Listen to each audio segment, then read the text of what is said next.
Vou contar mais uma linda história a partir de agora. Só que eu quero fazer antes um pedido para você. Se inscreva no canal.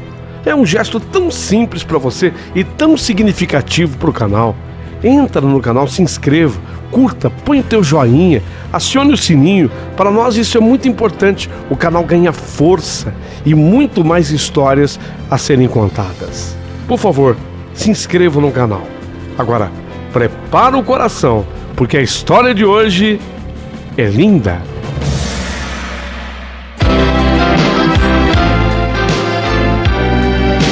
Rádio Emoção, Paulinho Boa Pessoa. A verdade de cada um.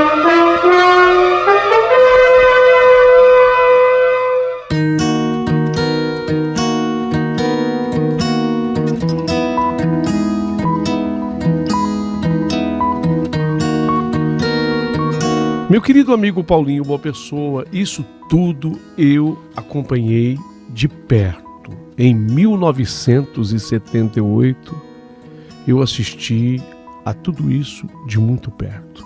E o que eu acompanhei foi algo realmente bastante triste. Mas eu vou contar para você nos detalhes, para que você entenda, juntamente com esse público maravilhoso, todos os meandros dessa história. Morávamos naquela época na zona rural de um município muito gostoso, diga-se de passagem. Morávamos naquela fazenda espetacular chamada de Fazenda Três Marias. O pessoal dizia que o nome não era à toa, porque havia um monte nessa fazenda que você subindo um pouquinho nele, você tinha uma vista maravilhosa do céu estrelado. E parece que as Três Marias, as estrelas tão significativas, elas ficavam expostas para quem se posicionasse naquele monte. Então na Fazenda Três Marias foi que tudo aconteceu. A amiga querida, a Amanda, que morava numa daquelas casas, de repente começou a sentir as fortes dores do parto. A criança nascia em casa. A parteira, Dona Marta, foi chamada. Foi aquela correria e nós assistíamos tudo de perto. E o pai, o Leonel, ele viu que o parto estava muito difícil. Era o primeiro parto da mulher dele, Amanda. E o parto com muita dificuldade. A mãe, a Amanda, já em altíssimo grau de sofrimento, aos gritos de dor. A criança parecia não encaixar para o nascimento. A parteira dizia de alguma coisa enrolada no pescoço da criança, que o bebê não havia encaixado na posição correta. A parteira, Dona Marta, desesperada, apesar da sua experiência, já era uma mulher com 65 anos de idade, vivida na arte como parteira que era, mas ficou desesperada. Foi neste instante que o senhor Leonel, o pai da criança, diante da situação, ele tinha um caminhão com o qual ele fazia transportes ali de mudança das mercadorias da fazenda. Então ele correu, se trancou na cabine do pequeno caminhão que ele tinha, era um caminhão 3x4, ele se trancou para não escutar os gritos da Amanda, os gritos que a mulher dele dava lá dentro de casa, e o bebê que não nascia. Então ali dentro daquele caminhãozinho, o senhor Leonel, ele ficou rezando. Ele estava muito nervoso. Oh, minha Nossa Senhora do Bom Parto, ajuda minha esposa Amanda a suportar essas dores. Não permita que nada aconteça de ruim com o bebê. E, entre tantas orações, nasceu Estela. Nasceu uma menina. A mãe, a Amanda, já tão sofrida de tanta dor, ela não conseguia nem olhar para a menina direito naquele momento. Ela nem encarou a menina. O Leonel, pai, ele parou de escutar os gritos da mulher, ele conseguiu sair do caminhãozinho 3x4 e aos poucos ele foi se aproximando da casa com aquela expectativa, o coração dele disparado. Ele foi se aproximando da casa, ele foi entrando assim pela porta da sala. Tudo acontecia entre a mulher dele, a parteira, e uma ajudante. A parteira levou consigo Bernadette, uma ajudante, a Dona Marta levou. Aliás, a Bernadette sempre acompanhava a Dona Marta, e ainda bem que a Bernadette estava lá para ajudá-la. Aí ele bateu na porta do quarto, onde estava a Amanda, né, com o bebê, com a Marta, a Bernadette ajudante. Ele bateu na porta do quarto. E a parteira falou: pode entrar, seu Leonel, pode entrar. Quando ele abriu a porta, ele viu a mulher dele, a Amanda, e a filha, a Estela, se emocionou e fez, naquela hora, um agradecimento a Deus. Até de joelhos ele ficou para agradecer a Deus. Até de joelhos ele agradeceu, porque ele viu que a situação esteve bastante complicada. E depois a parteira explicou para ele que não houve um bom encaixe. Não teve o encaixe conforme a natureza manda. A menina não encaixou a cabecinha para o nascimento. Coisa de 1 ano e meio depois, nós já estávamos chegando a 1980, estava novamente a mãe daquela menininha, mãe da Estela, a Amanda, dando à luz a um outro bebê. E viera novamente uma outra menina. A dona Marta estava lá. Agora, mais precavida, além da Bernadette, ela trouxe consigo uma outra moça parteira de nome Neuza. Ela ficou com medo, porque ela dizia: tem mulher que o encaixe é perfeitinho do nenê, mas noutras isso não ocorre. Só a natureza é para explicar isso, eu não consigo entender. Não, dessa vez o parto foi tranquilo. Veio novamente uma outra menina. Não era bem o que queria o seu Leonel e nem a dona Amanda. Eles queriam ter tido um menino, sabe? Mas desta vez veio a Jade. E o parto da Jade foi completamente diferente do primeiro. Muito menos dor, muito menos sofrimento. A menina encaixou. Conforme dizia Dona Marta, o encaixe foi perfeito e a menina não teve qualquer problema. Nasceu Jade, linda, linda, porque, diga-se de passagem, a mãe, a Amanda, era muito bonita, muito bela mesmo. E a filha correspondeu à beleza da mãe. Nesse dia, então, começa a surgir a comparação que perduraria uma vida inteira. Nossa, como são diferentes. A Jade, ela era diferente. Não que fosse assim infinitamente mais linda, é que ela era normal. Como assim? Pois bem, eu explico. É que a Estela, no sofrimento do nascimento, naquela coisa de não encaixar a cabeça, a senhora Dona Marta, no seu desespero, com a ajudante Bernadette, usaram uma ferramenta que elas só usavam em última hipótese. Uma ferramenta que eles chamavam de fórceps para o parto. Eles forçavam, não havia encaixe do nenê, e para que o nenê não ficasse preso dentro da mãe, morresse dentro da mãe e levasse também a mãe junto consigo, morriam os dois. Então, na última hipótese, eles usavam essa ferramenta. Dona Marta, muito experiente, usou essa ferramenta juntamente com a Bernadette no nascimento da primeira menina, da Estela. E essa ferramenta, quando usada, pegou a cabecinha ainda molinha do bebê. Você sabe que as moleirinhas estão todas sem a solda natural. Tá tudo molinho na cabeça. Então essa ferramenta fórceps, ela bateu na cabeça da Estela e fez com que a cabeça da Estela ficasse deformada, ficasse com uma formação diferente. Ela não ficou com a cabeça redondinha. A criança ficou com uma formação alterada. E aí começou aquelas comparações. Nossa, a Jade tão linda. A Estela, né? Coitadinho, o que aconteceu com a Estela? Aí vinham as explicações doloridas demais. Assim, os anos foram passando e, junto com os anos, a comparação negativa em relação à estética que afetava a Estela, ela vai num crescendo, ela vai aumentando. Ela não era uma criança com a aparência de beleza exigida pela sociedade. Mesmo sendo uma criança mal vista em relação a esses padrões, ela procurava ser feliz. O que complicava demais era a deformação na formação justo da cabeça. Alterou tudo. Alterou a acomodação do crânio, alterou a formação da face. O queixo, em razão disso, ficou mais comprido, o queixo ficou comprido, longo. Ela era uma menina naturalmente grande, as pernas longas. Mexeu com o nariz, aquela formação do rosto mexeu com o nariz. Os cabelos parece que ficaram afetados também, pretos, crespos. Todo mundo sempre teve preferência mais pelo cabelo liso. Isso não é novidade para ninguém. Então a menina, a Estela, ela começou a viver cabisbaixa.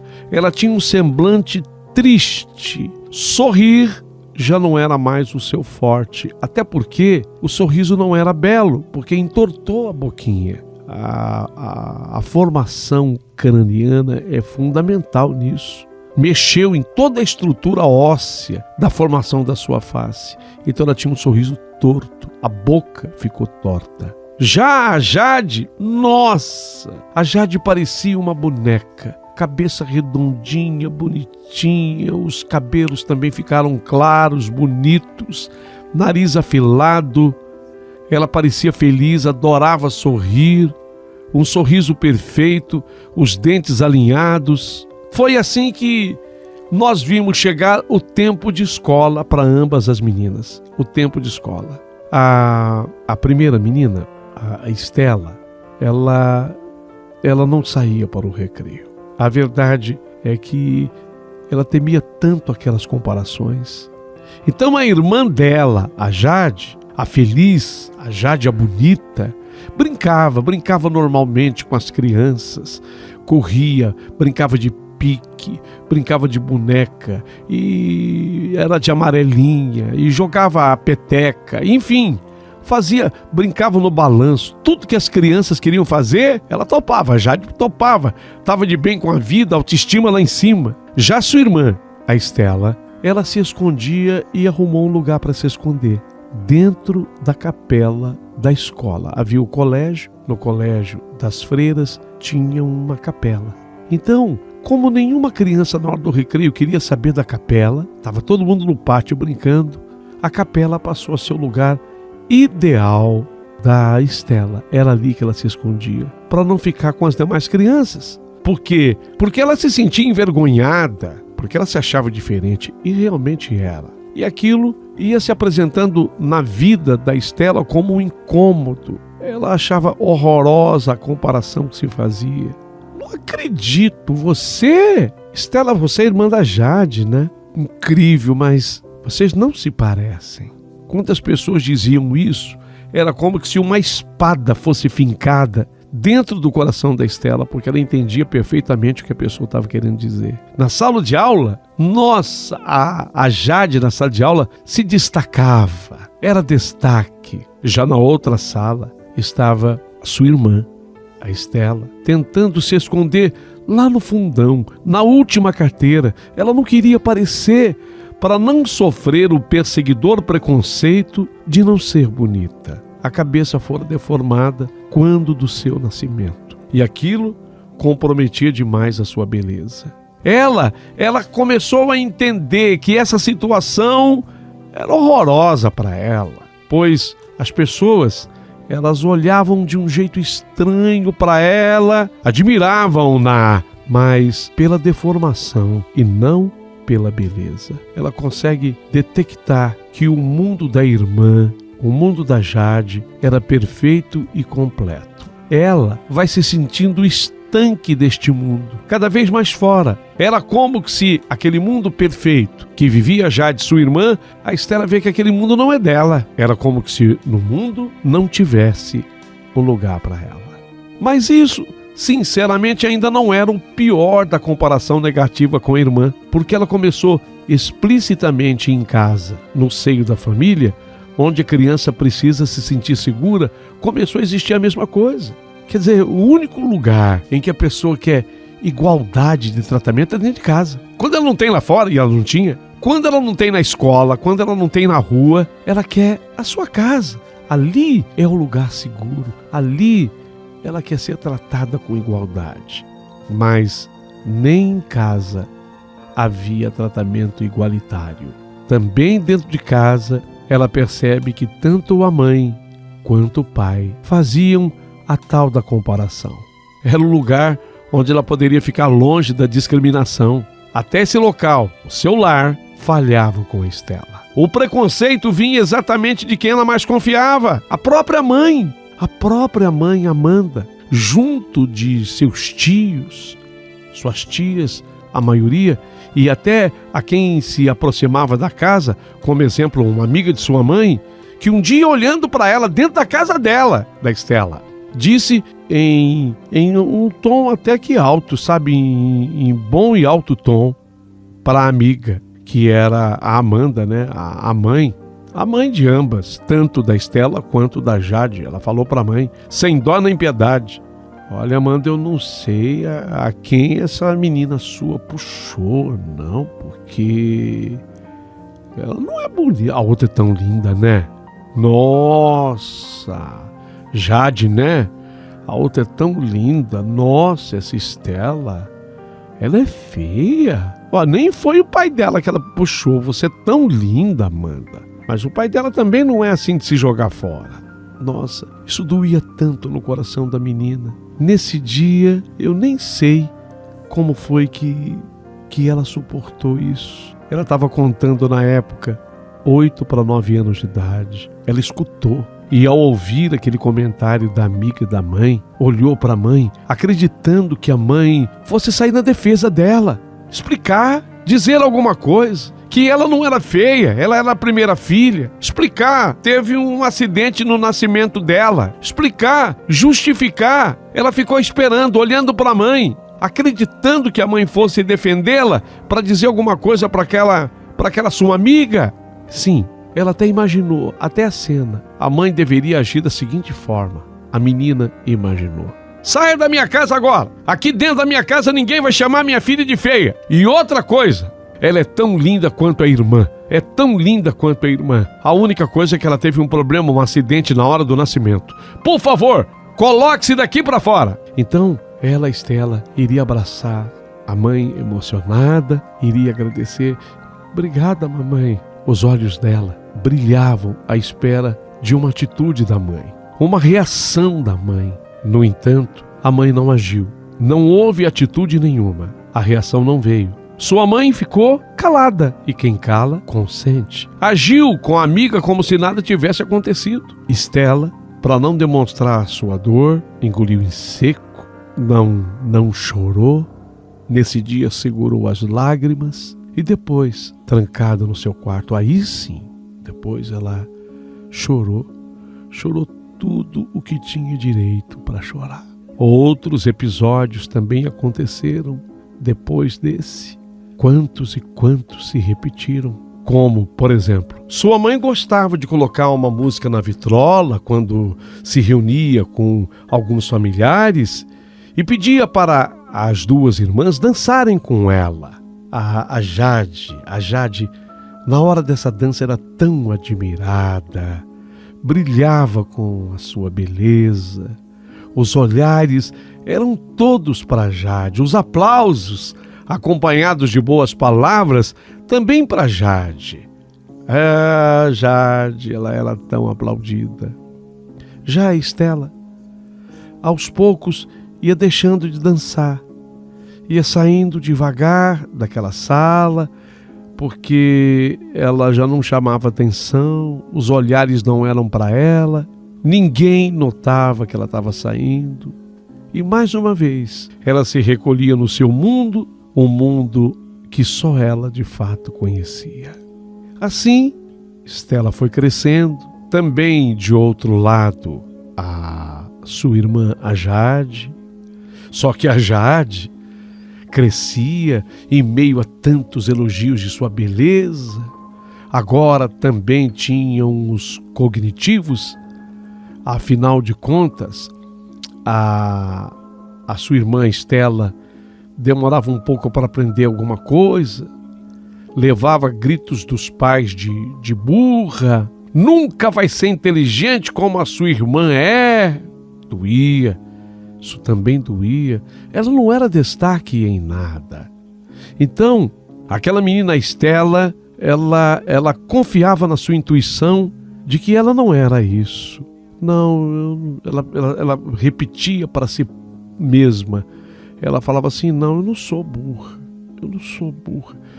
é que eu fico nervosa, especialmente quando o meu pai ele vem estudar conosco, eu fico nervosa, eu começo a tremer de tanto medo, porque ele me compara com a minha irmã e eu não gosto dessa comparação, mas eu não sou burra, é a comparação dele que me persegue.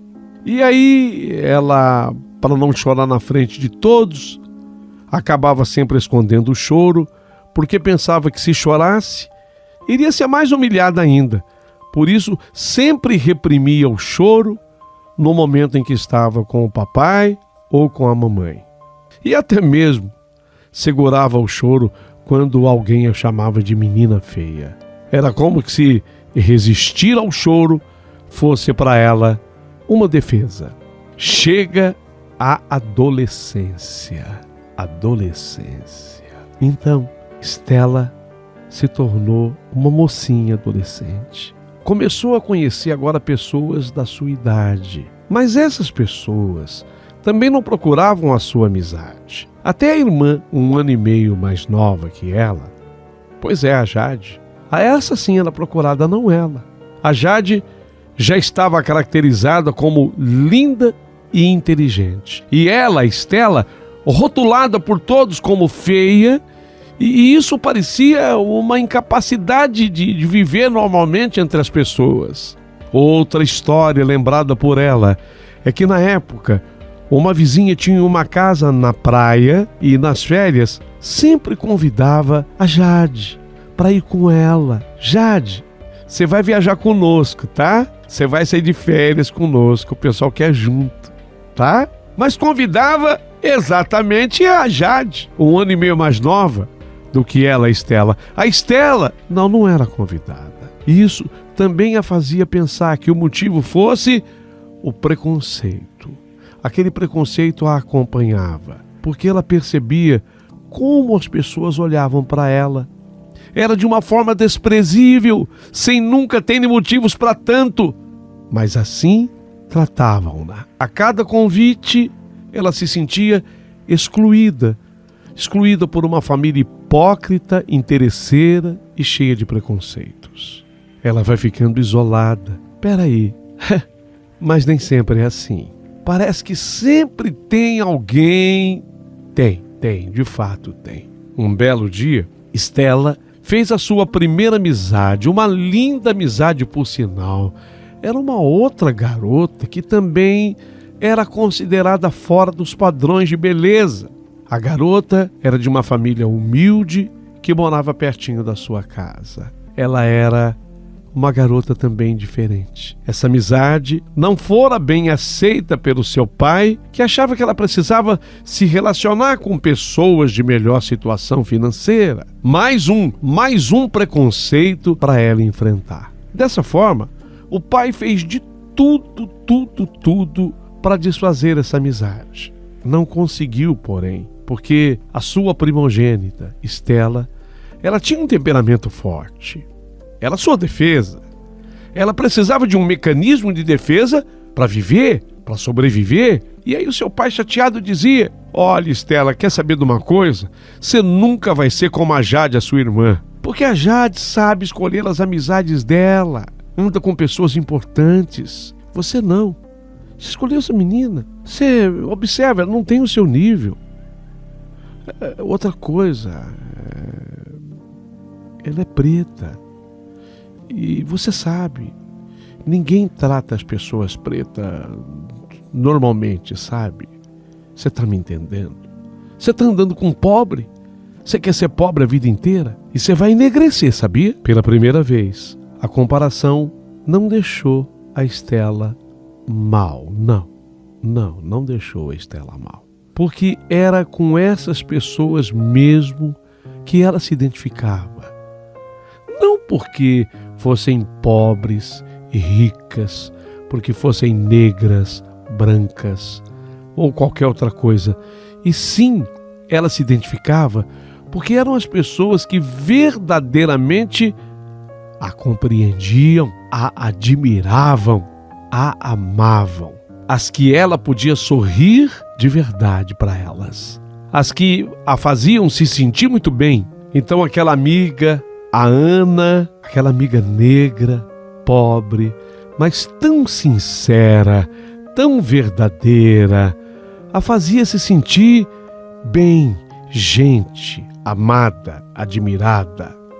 Era o que importava para ela. Ela era rica, sim, de espírito. A Ana era rica de espírito. E era por isso que ela se identificava tanto com a Ana.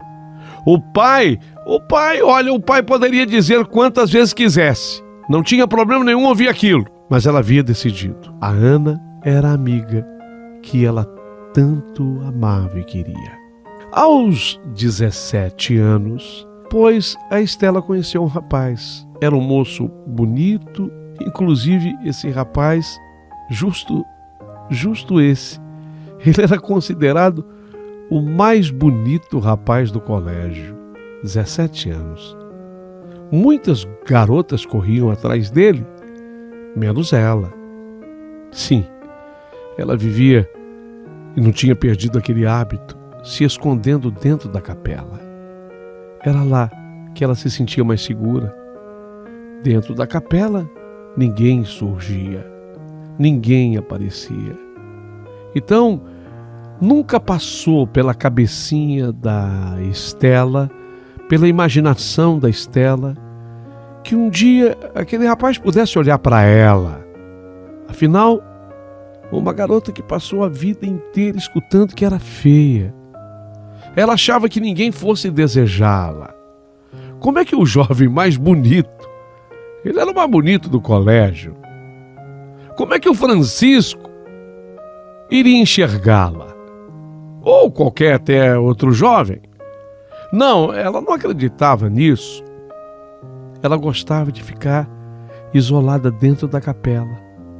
Era lá que ela conversava com os santos, ela conversava com Nossa Senhora, conversava com Jesus, fazia uma oração, outra, às vezes nem fazia oração, mas ali adiantava alguma lição da escola. De vez em quando, a Ana, aquela sua amiga, a sua amiga preta, vinha para bater um papo com ela e sabia onde encontrá-la na capela. Um certo dia, ela estava na capela, quando o Francisco, o rapaz, o garoto, de idade compatível à dela, 17 ela, 17 ele, ele entrou na capela. Ela quase que pediu desculpas por estar ali. Ela era tão rejeitada pelas pessoas que ela quase pediu desculpas para o Francisco por estar ali. Mas o Francisco, quando ela ia saindo, ele falou, calma, espera, eu gostaria de conversar um pouco com você. Posso? Por favor, Estela. Ela nem acreditou, ele queria conversar com ela. E aí, um assunto que vai puxando outro, e de repente havia dado o sinal do recreio, mas eles ignoraram, porque a conversa foi se alongando. Ele queria conversar com ela, e ela queria também conversar com ele, e através dessa conversa longa, foi surgindo inicialmente um sentimento de amizade. Aquele menino, ele foi falar com ela sobre alguns acontecimentos ruins que todo adolescente tem. Ele veio se abrir com ela. Ela soube escutar. O assunto era tão importante que eles ignoraram a próxima aula. Deu muito trabalho, os dois tiveram que passar pela diretoria para conseguirem entrar na aula final, no pós-recreio. Por fim conseguiram. Assim como conseguiram a partir dali, fazer com que nascesse uma amizade. Então agora, o menino mais bonito do colégio, o Francisco, quando ele queria conversar, e ele queria sempre, ele ia na capela. Lá ele se encontrava com ela. Se sentavam lado a lado na capela e ficavam conversando e principalmente ele se abrindo com ela. Havia muito o que ele contar. Na verdade, o Francisco havia descoberto que ele era filho adotivo. Olha, então ele tinha muito assunto. Ele havia descoberto isso quando fizera 14 anos. No seu aniversário de 14 anos lhe fora revelado pela família. Sua mãe seria uma catarinense e, de acordo com o que ele soube, seria uma prostituta a mãe dele. Então ele vinha, ele se abria com aquela amiga que, na verdade, era tão leal, que era tão boa ouvinte, que sabia escutá-lo, acolhê-lo.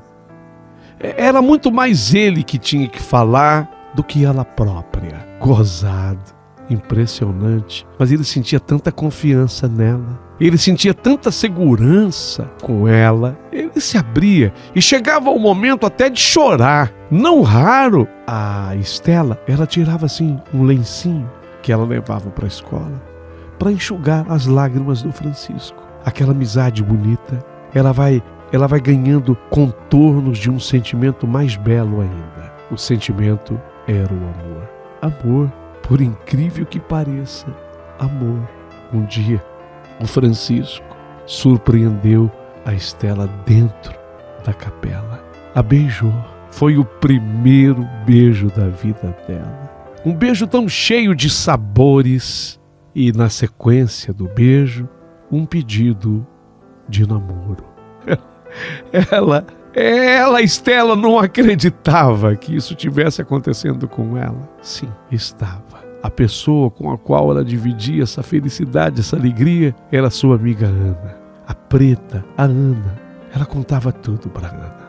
O namoro de Francisco e Estela. Mas justo ele, o mais bonito do colégio. Sim, o mais bonito do colégio. Porque ela curava aquilo que mais doía no coração dele, suas dores passadas. Parece até que esse namoro e esse amor, tudo isso aconteceu para mostrar que não deveria acreditar naquilo que falavam dela. Ela não era feia. Não. Ela, a Estela, não era feia. Então ela começou a sentir no Francisco um porto seguro.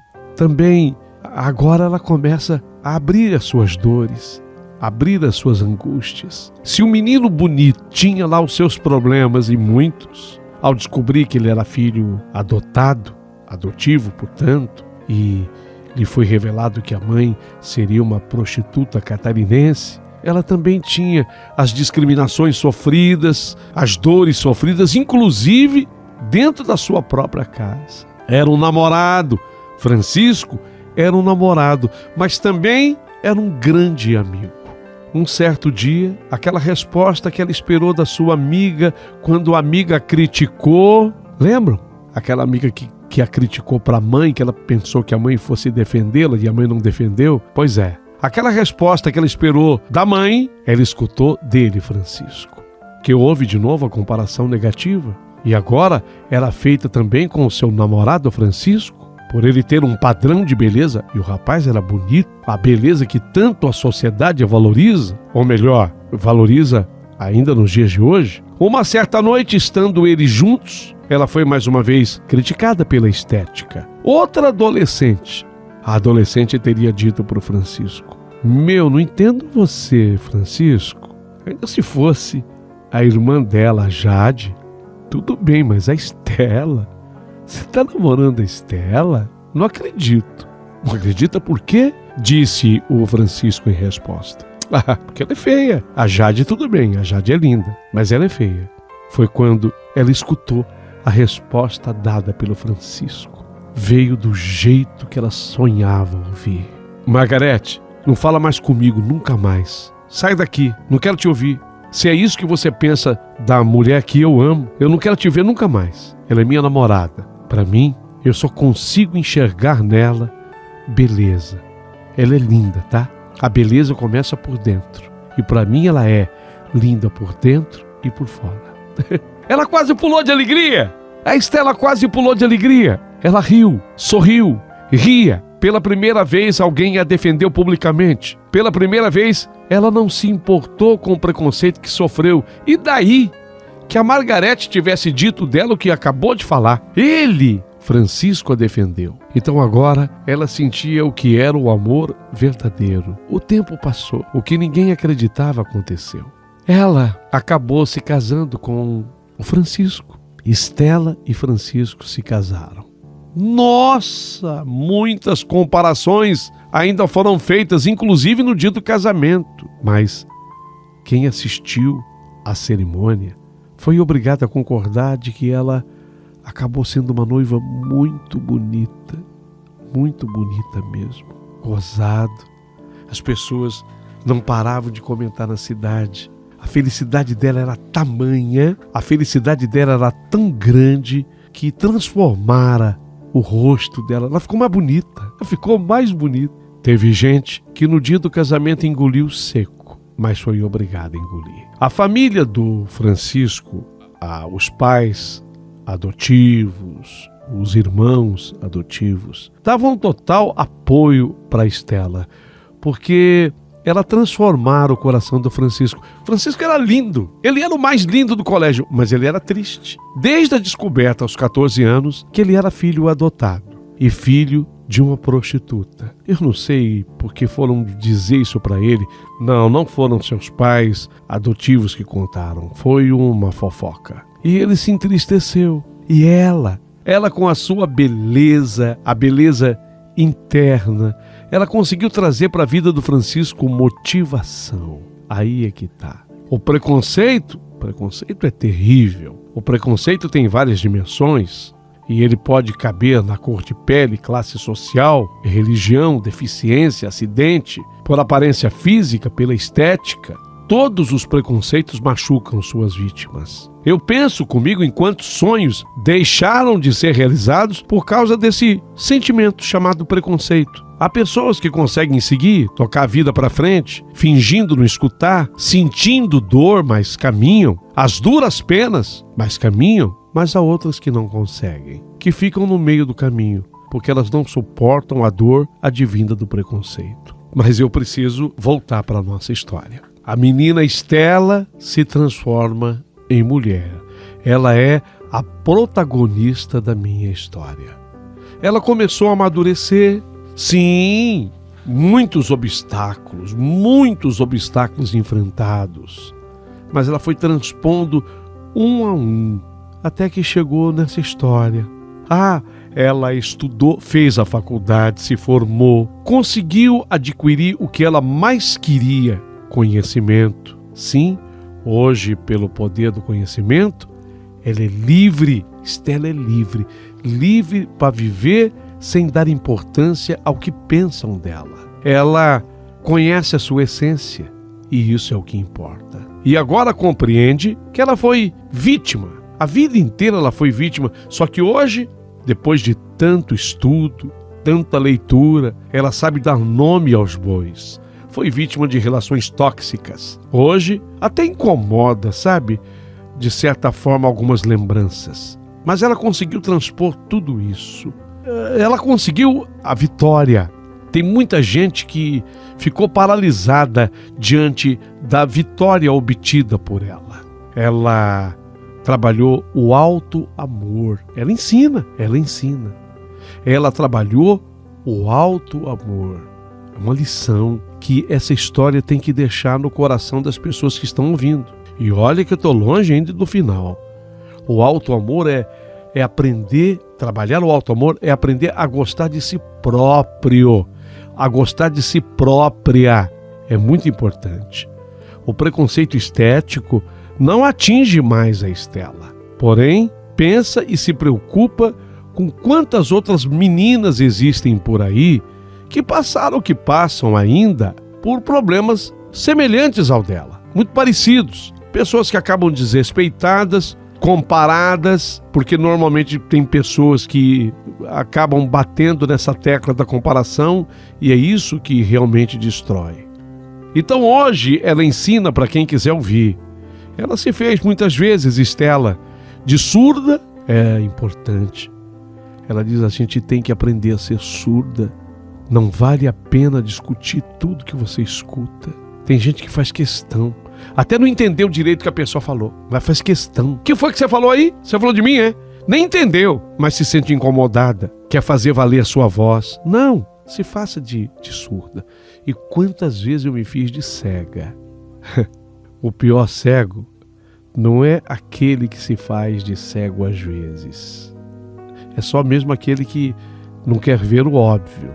Eu vi o óbvio, mas às vezes você tem que fingir que não enxergou para poder conseguir chegar lá.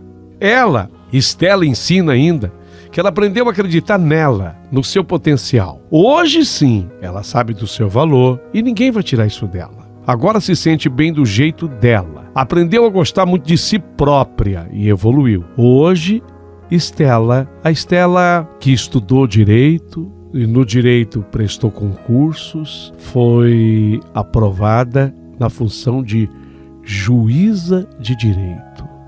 Exatamente isso. Estela é uma juíza de direito. Casada com Francisco, ajudou o Francisco a encontrar a mãe. A mãe, uma catarinense de fato. Fora, na juventude, até 45 anos, uma prostituta. Mas ela ensinou o Francisco, com a sua sabedoria, a aceitar a mãe de verdade como ela era. Obviamente que essa mãe foi abraçada, amada e não discriminada, e mudou de vida completamente. Assim como a Estela também ensinou o Francisco a amar e respeitar os seus pais adotivos, porque eles sempre foram na vida dele verdadeiros pais. Você vê que coisa? Eu acompanhei essa história de perto. Eu não sou escritora, não, longe disso. Meu querido amigo Paulinho Boa Pessoa, eu não tenho talento para escrita. Mas eu fui anotando cada detalhe, porque eu acompanhei tudo tão de perto, tão de perto. Eu assisti o nascimento dessa menina. À época, eu tinha meus 20 anos de idade, quando ela nasceu. E eu acompanhei de pertinho toda a sua dor e sofrimento. Até no colégio onde ela estudou, eu trabalhei. Eu fui uma inspetora de alunos. Era a minha função no colégio. Fui ficando por lá. Fui eu que descobri o esconderijo dela, que era dentro da capela do colégio. Quantas vezes a encontrei por lá, levei altos papos com ela e já adolescente, ela me ensinou tanto da vida. É uma pessoa especial. Gozado, para completar a história. Já a Jade, a irmã dela, que também é uma ótima pessoa. A Jade nunca foi ruim com a irmã, é bom que se diga. Que às vezes eu contando a história posso causar a impressão de que a Jade não a tivesse tratado bem, não. Sempre houve um relacionamento muito bacana entre elas. Mas a Jade não foi feliz, não. A Jade está num segundo casamento. Aliás, ela acaba de se separar do segundo marido. Então, está tentando se encontrar. Ok, na verdade, ainda são pessoas novas, né? Ela, a juíza, a Estela, acabou de completar os seus 45 anos. Ainda é nova. A irmã é 1 ano e meio mais nova do que ela. Mas você viu que é vida? Pois justamente ela, Estela, que teve o problema na hora do nascimento, se encontrou, apesar de tudo. Então é por isso que eu digo, nem sempre uma pessoa que sofre preconceito, que é perseguida, nem sempre é infeliz por isso. Aqui está o típico exemplo. Essa é a história que eu gostaria que vocês comentassem. Vai ser muito importante ler o comentário de vocês no final.